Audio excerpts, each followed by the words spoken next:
Sahabatku, Sobat Ridi terkasih, kisah tentang tanda ajaib atau mujizat pertama dari pelayanan Tuhan Yesus adalah mengubah air menjadi anggur yang dicatat dalam Injil Yohanes 2 ayat 1-11. Kita akan membaca ayat 7-10, demikian bunyinya. Yesus berkata kepada pelayan-pelayan itu, "Isilah tempayan-tempayan itu penuh dengan air." Dan mereka pun mengisinya sampai penuh. Lalu kata Yesus kepada mereka, "Sekarang cedoklah dan bawalah kepada pemimpin pesta." Lalu mereka pun membawanya. Setelah pemimpin pesta itu mengecap air yang telah menjadi anggur itu, dan ia tidak tahu dari mana datangnya, tetapi pelayan-pelayan yang mencedok air itu mengetahuinya.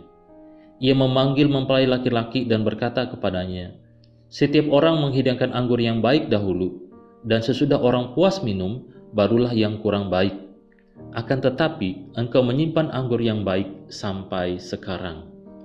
Peristiwa ini terjadi di Kana, wilayah Galilea, dalam suatu pesta pernikahan yang mengalami kekurangan anggur.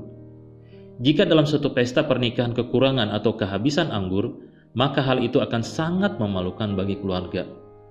Maria, ibu Yesus yang hadir di situ, mengetahui keadaan tersebut dan memohon pertolongan dari Tuhan Yesus.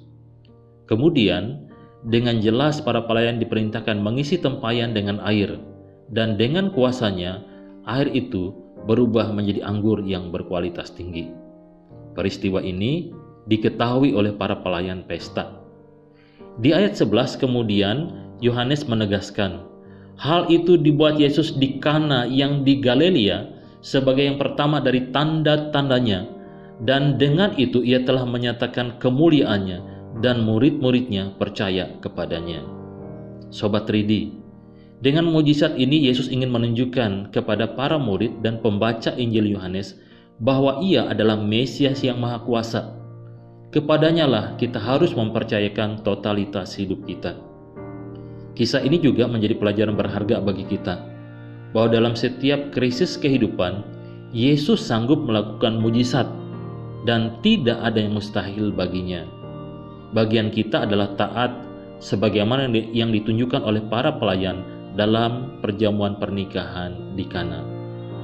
Bagi kita mustahil bisa mengubah air menjadi anggur, namun bagi Yesus yang adalah Tuhan, Mesias sejati, tidak ada suatu pun yang mustahil.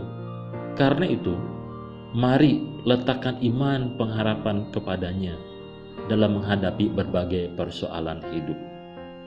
Salam Tridi, selamat percaya kepada Mesias yang sanggup menolong kita.